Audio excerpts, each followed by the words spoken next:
This is a longer version of the white rat, which is closer to Poir's original La Latte Blanche. This can be used as an example of how you'd like to proceed with turning the short text into your own fairy tale. It's just an example. You also have the option of translating this text to help others experience what it could look like. Line 1. Once upon a time, there was a white rat, a king, and a queen. 2. The king and queen begged the fairy to turn their white rat into a human princess. 3.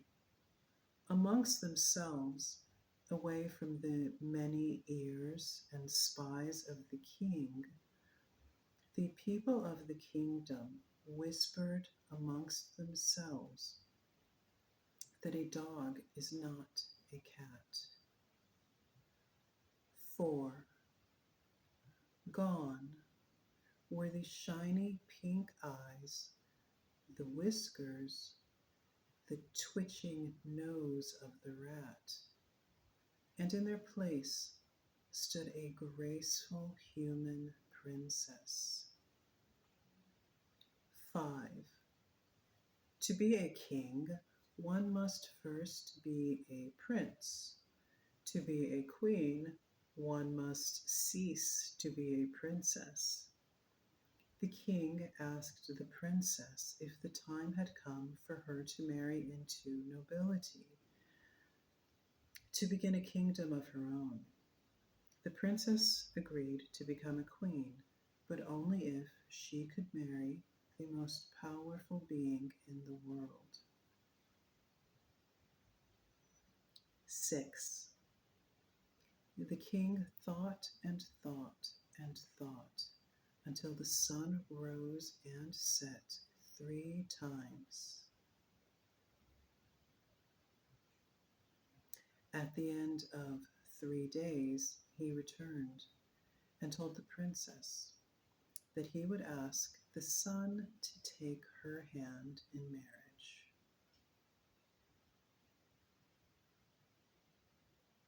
8. The sun who drives away winter, cold, and night. The sun who brings forth herbs, leaves, and grains that sustain life.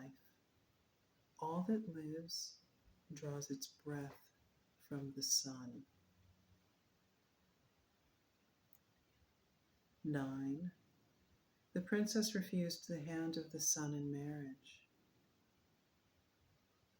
10.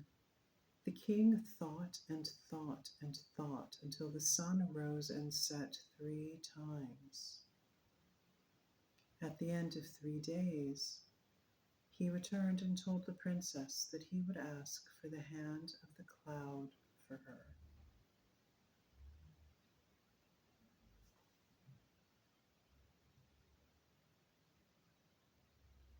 11.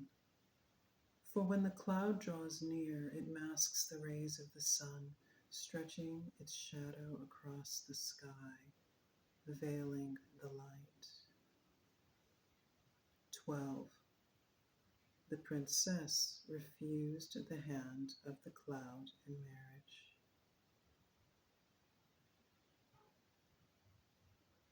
13. The king thought and thought and thought until the sun rose and set 3 times. At the end of 3 days, he returned and told the princess that he would ask for the hand of the wind for her. 15. When the wind rises, it overtakes the cloud. The wind tears the cloud to shreds, carrying it away into the distant depths of the sky. Nothing is left standing before the wind. The wind has the power to carry and mold the sea. 16. The princess refused the hand of the wind in marriage.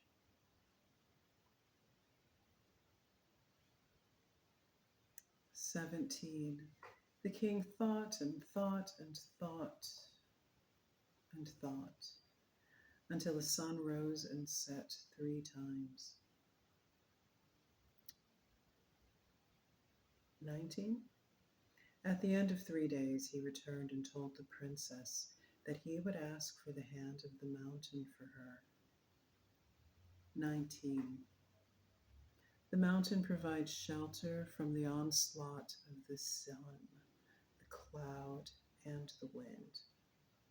The wind may bend the spine of nut trees or uproot oaks. The wind provides shelter from the onslaught of the sun, the cloud, and the wind. The wind may bend the spine of nut trees or uproot oaks, yet, faced with the mass of earth and rock that is the mountain, it can do nothing.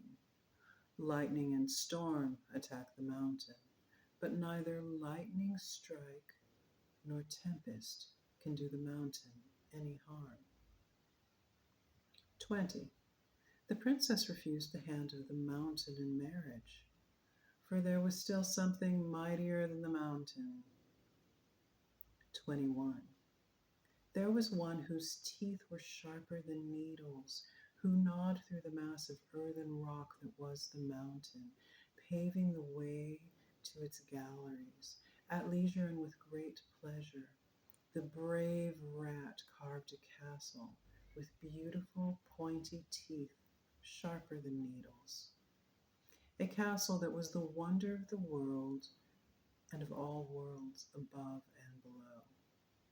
The rat was the wonder of all wonders, more powerful than anything in this or any kingdom.